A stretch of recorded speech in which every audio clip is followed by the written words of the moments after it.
आज हम इस वीडियो में ओवरलैपिंग के कॉन्सेप्ट से रिलेटेड एक क्वेश्चन सॉल्व करेंगे एंड इट्स माय प्रॉमिस कि इस क्वेश्चन के बाद आपका ओवरलैपिंग का कॉन्सेप्ट पूरी तरीके से क्लियर हो जाएगा। तो क्वेश्चन सबसे पहले देखते हैं क्या है। क्वेश्चन आपके सामने आ गया है। बेसिकली जब भी क्वेश्चन आपके सामने आता है तो मैक्सिमम लोग आपसे कहते हैं कि आप इस पे फॉर्मूला लगाओ, क्वेश्चन सॉल्व कर लो, बट माय पर्सनल एडवाइस इसकी पहले आप इसका बेसिक समझो। अगर आप इसका बेसिक समझ जाओगे तो बिना फॉर्मूला लगाए, क्योंकि फॉर्मूला आप भूल भी सकते हो, ये कोई गारंटी नहीं कि फॉर्मूला आपको याद आएगा at that time when you need it. So मैं आपको बेसिक आज समझाने वाली हूँ कि एक्चुअली ये ओवरलैपिंग के क्वेश्चन किए कैसे जाते हैं। तो होता क्या है कि अगर आपके सामने दो लोग हैं तो उनकी इंफॉर्मेशन आपको दो तरीके से दी जा सकती है। जैसे कि मान लीजिए हमारे सामने एक लाइन है, यहाँ पर ए बैठा है और यहाँ पर बी बैठा है। आप देख सकते हो क्लियरली ये लाइन का लेफ्ट एंड है मतलब बायां छोर है, और ये इस लाइन का राइट एंड है मतलब दायां छोर है। आप देख रहे हो कि ए बाईं तरफ बैठा है, बी आपका दाएं छोर की तरफ डोमिनेंट है। लेकिन अब आपकी इच्छा है कि आप इन दोनों की रैंक कैसे बताते हो। अगर जो जिधर बैठा है आप उसकी रैंक वैसे ही बता दो, जैसे कि ए बाईं तरफ है तो इसकी बाएं से रैंक बता दो, बी दाएं से है तो दाएं से रैंक बता दो, और बीच में कितने लोग बैठे हैं ये बता दो। तो इसे बोलते हैं सिंपल केस, मतलब सिंपली जो जिस तरफ बैठा था आपने उसकी रैंक उधर से बता दी। बट अगर ऐसा हो कि जो जिस तरफ बैठा है उसकी रैंक उधर से ना बताई जाए बल्कि उसके विपरीत साइड से बताई जाए, ठीक है, ऐसा भी हो सकता है। क्वेश्चन का फॉर्म ऐसे भी बन सकता है, उसको भी करके देखते हैं। जैसे मान लीजिए एक लाइन है, ए इधर बैठा है, बी इधर बैठा है। अब ए बैठा है लेफ्ट साइड, लेकिन ए की रैंक अगर आपको राइट से बताई जाए, और बी आपका राइट से बैठा है लेकिन उसकी रैंक आपको लेफ्ट से बताई जाए, और बीच में कितने लोग बैठे हैं ये बताया जाए, तो इस तरीके से जब लाइंस एक दूसरे को ओवरलैप करती हैं तो इसको बोलते हैं ओवरलैपिंग। कैसे पता चलता है कि केस ओवरलैपिंग है या नहीं? तो जब आप देखोगे उसको डिजाइन देखोगे जिस तरीके से आपको वहां पे बताई गई है इंफॉर्मेशन, इससे आपको हिंट मिल जाएगा कि ये क्वेश्चन किस तरीके का है, ठीक है। और अगर यहाँ पे हम इस क्वेश्चन की बात करें पर्टिकुलर, तो देखिए क्वेश्चन क्या कह रहा है। क्वेश्चन कह रहा है Raj is 26 person from the right side of the row, Rohan is 32 person from the left side of the row. What is total number of student in that row if 14 people are sitting between these two? अगर इनके बीच में 14 लोग बैठे हैं तो उस पंक्ति में बैठे हुए लोगों की संख्या कितनी है? अब पॉइंट ये है कि जब भी इस तरह का क्वेश्चन आता है जहां पे एक से ज्यादा लोग का नाम लिया गया है, दो साइड से उनकी रैंक बताई है, तो प्रॉब्लम वही आएगी कि इसकी जानकारी सिंपल वे में दिया गया है या ओवरलैपिंग। बेसिकली कई बार ऐसा क्लियर हो जाता है, जैसे कि अगर हमें बता दिया होता कि राज रोहन के किस तरफ है या रोहन राज के किस तरफ है, तब ये बात क्लियर हो गई होती और हमें पता होता कि कौन सा केस है।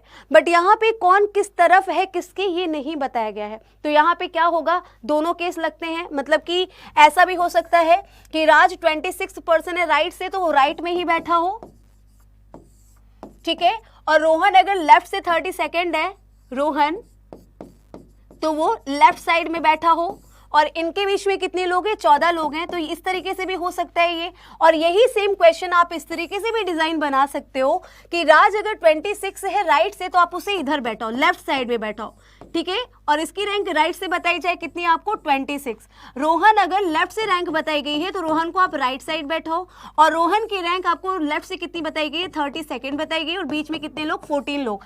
आप बताओ क्या आप चूज कर पाओगे ये सही है या ये सही है? नहीं चूज कर पाओगे। क्यों? क्योंकि ये दोनों ही सही है। तो आपका आंसर यहाँ पे 2 आएगा। आपको भी पता है 2 आंसर आता है अगर वहां पे ना क्लियर किया हो कौन सा केस है। तो सिंपल केस समझने की जरूरत नहीं, बहुत इजी है भाई, सिंपल सी बात है। पंक्ति में यहां से यहां तक अगर रोहन की रैंक 32वीं है, यहां से मतलब यहां से यहां 32 लोग बैठ चुके हैं, 32 प्लस, यहां से लेकर यहां तक इनके बीच में 14 लोग हैं, 14 प्लस, फिर यहां से जहां पे 14 लोग खत्म हुए वहां पे राज, और राज से लेकर पंक्ति के आखिरी तक कितने लोग हैं, 26 लोग हैं। आप सबका टोटल कर लोगे आपका आंसर आ जाएगा। आपको 32 प्लस 14 प्लस 26 करना है। 6 4 10 2 12, 3 2 5 1 6 1 7, कितने लोग हैं टोटल लाइन में, 72 लोग हैं। तो ये हो गया आपका आंसर सिंपल केस से। बट अगर हम लोग इसको ओवरलैपिंग से लगाएंगे तो कैसे लगाएंगे, यही मुझे आपको सिखाना है आज बेसिकली कि ओवरलैपिंग में बेसिक क्या होता है, ठीक है, किस तरीके से क्वेश्चन यहाँ पे सॉल्व होते हैं। तो बहुत ध्यान से देखिएगा, आपको एक लाइन दी गई है और ये लाइन यहां से शुरू होती है और यहां पे क्या होती है, खत्म हो जाती है, और आपसे पूछा गया है कि इस पूरी लाइन में कितने लोग बैठे, यही तो पूछा गया है कि what is the total number of student in that row. So guys, आप अगर किसी भी एक बंदे को पकड़ो, चाहे आप राज को चाहे आप रोहन को, आपको थोड़ी सी जानकारी पंक्ति की मिल जाएगी। फॉर एग्जाम्पल, अगर आप रोहन को देखो तो रोहन अगर यहाँ पे बैठा है और रोहन बाएं से 32वें स्थान पे आता है, तो इसका मतलब ये हुआ कि यहाँ से लेकर जहाँ से ये लाइन शुरू हो रही है, जहाँ पे रोहन बैठा है वहाँ तक 32 लोग बैठ चुके हैं, तभी तो वो 32वें नंबर पे आ रहा है बाएं से। और अगर आप राज को देखो तो भी वही बात है कि यहाँ से लेकर यहाँ तक 26 लोग बैठ गए। मतलब दोनों में से किसी भी एक को अगर आप पिक करो तो आपको थोड़ी लाइन जो है उसकी इंफॉर्मेशन मिल जाएगी। आपको ये जो पूरी यहाँ से यहाँ तक लाइन थी, इतने में इतनी दूर का पता चल गया जहाँ पर रोहन बैठा है कि इतनी दूर 32 लोग बैठे हैं।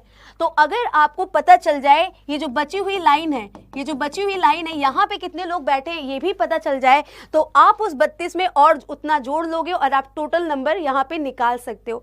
बट द पॉइंट इज कि ये इतनी दूर कितने लोग बैठे हैं ये पता कैसे चलेगा, तो वो आपकी हेल्प करता है इसमें जिसकी रैंक राइट से आपको बताई गई है।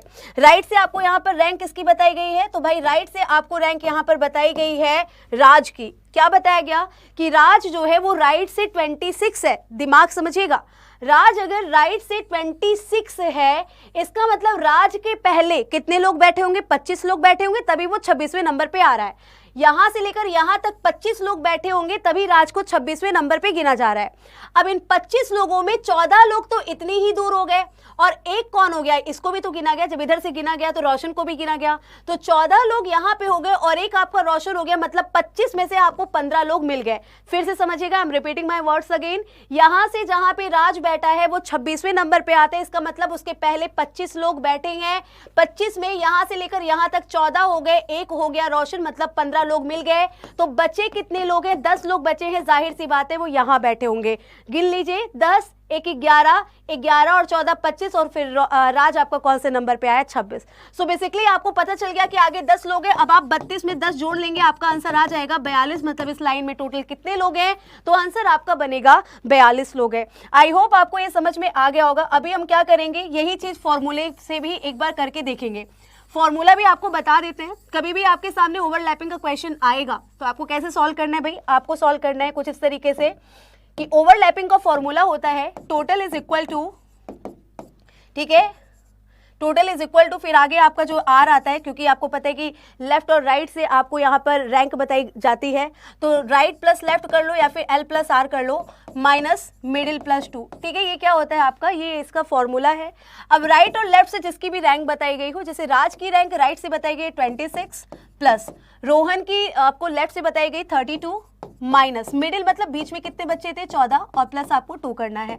इसको आप ऐड करोगे 6 2 8 3 2 5 58 में से आपको कितना माइनस करना है 14 2 आपका हो जाएगा भाई 16।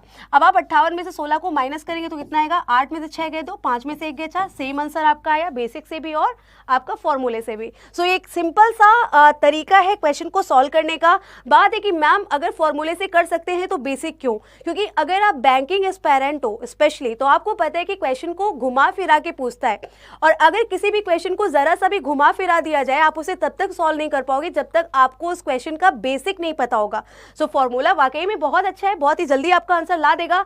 बट और एक चीज और, अगर आप पेपर में हो और सिंपल सा एक क्वेश्चन पूछा और आपको फॉर्मूला याद है तो वहां पे अपनी हमें वो नहीं दिखानी कि कितना हमारे अंदर कैपेसिटी है, कितना हम दिमागदार हैं, वहां आपको फटाक से फॉर्मूला लगा के क्वेश्चन सॉल्व करके हटना है। बट इन केस अगर क्वेश्चन को घुमा फिरा के पूछा गया तब याद आएगा आपको बेसिक जो आज मैंने सिखाया है, एंड आई होप आपको समझ में भी आया होगा। अगर एक बार में ना समझ में आया हो तो मैं आपको सजेस्ट करूंगी एक बार वीडियो को और देख लीजिएगा, पूरी तरीके से सारी चीजें कॉन्सेप्ट जो है क्लियर हो जाएगा। आई होप वीडियो आपको पसंद आया होगा। अगर वीडियो पसंद आया हो then hit the like button and share it as much as you can. Thank you.